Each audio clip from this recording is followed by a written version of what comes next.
সিলেটের মধ্যে মাধবকুণ্ড জলপ্রপাতের মতো অসংখ্য জলপ্রপাত রয়েছে। হামহাম জলপ্রপাত শ্রীমঙ্গলে রয়েছে। তবে শ্রীমঙ্গল যখন হামহাম জলপ্রপাতে যাবেন, তখন ভিতরে যখন যাবেন তখন এইরকম যেভাবে মাধবকুণ্ড জলপ্রপাতে খুব সহজে যাতায়াত করা যায়, আসা যায়, এরকম আসলে আসার সুযোগ থাকে না। কারণ এখানে যখন হামহাম জলপ্রপাতে যাবেন, পাহাড়ের মধ্যে লাঠি দিয়ে দেখা যায় হেঁটে যেতে হয়, অনেকক্ষণ হাঁটতে হয়, প্রায় 5 থেকে 7 কিলোমিটার দূর ভিতরে যেতে হয়। সেজন্য অনেক পরিশ্রমের বিষয় রয়েছে।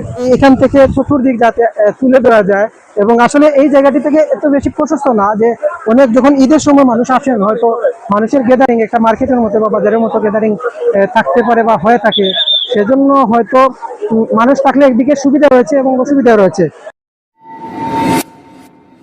এই গ্যাদারিংটাই অনেকেই উপভোগ করে থাকেন। কিছু কিছু ক্ষেত্রে দেখা যায় এই জায়গাটিতে যখন পানি আসে বর্ষাকালের সময়, এই জায়গাটিতে হয়তো ডুবে যায়, যার কারণে এগুলো আরো কাছ থেকে পানি যখন স্বচ্ছ থাকে হয়তো অনেকেই ভালোই উপভোগ করেন এবং দেখে থাকেন।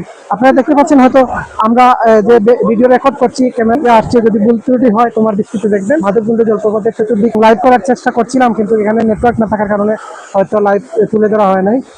আশা করি আপনারা এই এই যে দৃশ্য দেখতে পাচ্ছেন এবং পিছনের যে পাহাড়ি অঞ্চল, এগুলো একসময় দোষ নামার পসিবিলিটি রয়েছে। কারণ কোনো কোনো ক্ষেত্রে পানির যখন উপর দিকে পানি নিচে পড়ে, তখন দেখা যায় এই যে শিলা দোষ বা মাটির দোষের কারণে এগুলো অঘটন ঘটে থাকে। সেজন্য সার্বিক দিক বিবেচনা করে বা খেয়াল করে আমরা যদি আমাদের পর্যটন এরিয়াগুলো ঘুরে থাকি বা উপভোগ করে থাকি, তাহলে অবশ্যই আমরা ভালো থাকবো, সচেতন থাকবো, এবং সচেতনের পাশাপাশি বিভিন্ন কিছু অর্জন করতে পারবো, এবং আমাদের যে প্রফুল্ল মানসিক যে চাপ রয়েছে সেগুলো হ্রাস করতে পারবো।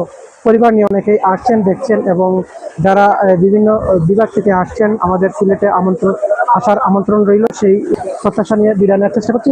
তারপরেও শেষ মুহূর্তে আমাদের এই যে ঝর্ণার প্রকৃতিটা তুলে ধরার চেষ্টা করছি। ঝর্ণাটি দেখছেন, এখানে শেষ মুহূর্তে এই ঝর্ণাটি কেমন দেখাচ্ছে বুঝতে পারছি না। আশা করি ঝর্ণাটি উপভোগ করবেন, এবং আমাদের এইরকম পর্ব বিভিন্ন জায়গায় আমরা এইরকম দৃশ্য তুলে ধরার চেষ্টা করব।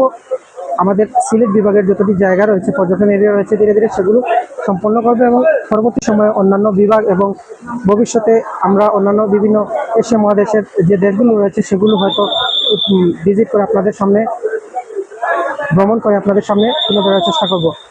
সাবস্ক্রাইব করবেন, লাইক কমেন্ট করবেন, কোন বিষয়ে টপিক্সে কথা বলবো সেই টপিক্সটি আপনাদের কাছ থেকে প্রত্যাশা করছি। সেই সঙ্গে সঙ্গে বিদায় নিচ্ছি। আল্লাহ হাফেজ। আসসালামু আলাইকুম রহমতুল্লাহ। Good bye.